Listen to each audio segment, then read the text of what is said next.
Would Zohran Mamdani's policies be normal in Europe?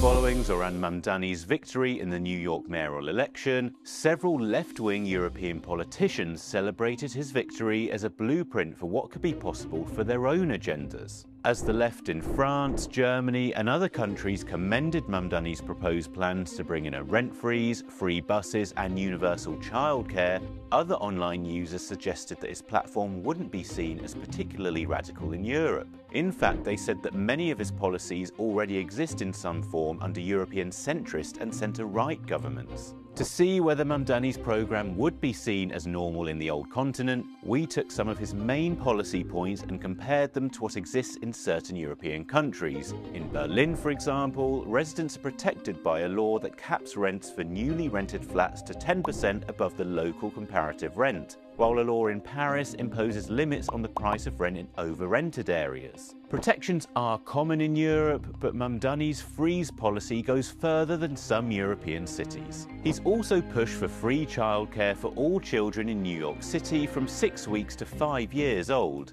In much of Europe, subsidised childcare is already the standard, and in some cases it's free. In Denmark, for example, every child from around 6 months old has a legal right to a publicly subsidised childcare place, with municipalities capping parental fees at about 25% of total costs. As for free public transport, this is rare in Europe. Luxembourg has free public transport for visitors and residents alike, and Malta has it for residents only, but otherwise only a handful of European cities have tried it, so Mamdani's policy would indeed be fairly radical here too.